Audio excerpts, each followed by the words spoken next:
WhatsApp আমার ভাই বন্ধুরা, I am Sajib from Sajib official and welcome back my another video.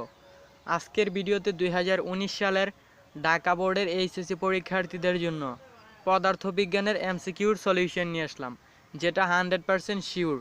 তো বন্ধুরা, ভিডিওটি শুরু করার আগে সবার কাছে ছোট্ট একটি রিকোয়েস্ট, যারা এখনও আমাদের চ্যানেলটিকে সাবস্ক্রাইব করেননি তারা ভিডিওর নিচে লাল সাবস্ক্রাইব বাটনে ক্লিক করে এখনই চ্যানেলটিকে সাবস্ক্রাইব করে নিন এবং পাশে থাকা বেল আইকনটি অন করে দিন। তো বন্ধুরা, আর দেরি না করে চলুন শুরু করা যাক। এটা হলো ঢাকা বোর্ডের ক সেট, আপনারা অন্যান্য সেটের সাথে মিলিয়ে নেবেন। 1 নম্বরে কেন্দ্রমুখী বল দ্বারা কৃতকার্য খ শূন্য। 2 নম্বরে গ্যাসের গতিতন্ত্র অনুসারে কোনটি সঠিক? গ অণুগুলোর গতিশক্তি নেই। সরি বন্ধুরা, আমি এটা ভুল করে ক দাগিয়ে ফেলেছিলাম, তারপর আবার সঠিক করে গ নম্বরটা দাগিয়ে দিয়েছি। এটা সঠিক উত্তর হবে গ। 3 নম্বরে প্রাকৃত মান ও পরিমাপ্য মানের পার্থক্যকে কোন ত্রুটি বলে? ক পরম ত্রুটি।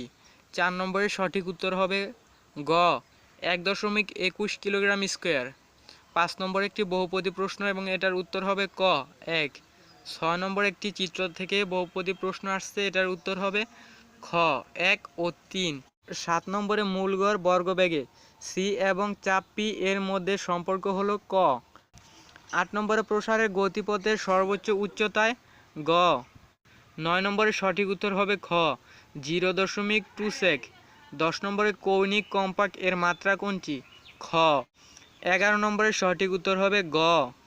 12 নম্বরে কোন ধর্মের কারণে পানির ফোঁটা গোলাকৃতি হয়? ক তলটান। 13 নম্বরে একটি চিত্র দেওয়া আছে এবং এটার উত্তর হবে ক 60 এম। 14 নম্বরে সঠিক উত্তর হবে ক এইচ সমান সমান এম প্লাস এলসি। 15 নম্বরে সঠিক উত্তর হবে ক। 16 নম্বরে একটি বহুপদী প্রশ্ন এবং এটার উত্তর হবে গ 2 ও 3। 17 নম্বরে তিনটি শব্দের কম্পাঙ্কের অনুপাত 4:5:6 হলে তাদের সমন্বয়ে যে সুরযুক্ত শব্দের উৎপত্তি হয় তাকে কি বলে? খ ক্রয়ী। 18 নম্বরের স্থিতিস্থাপক সীমার মধ্যে দৈর্ঘ্য প্রসারণ বনাম বর এর সঠিক লেখচিত্র কোনটি? ক।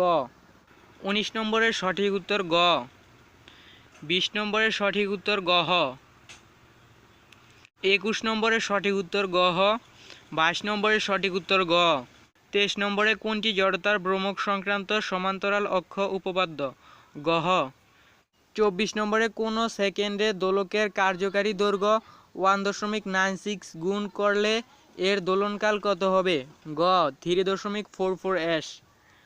25 নম্বরে অনুভূমির সাথে 45 ডিগ্রি কোণের নিক্ষিপ্ত একটি বস্তুর অনুভূমিক পাল্লা 100 m1 সর্বোচ্চ উচ্চতা কত? গ 25.00 m।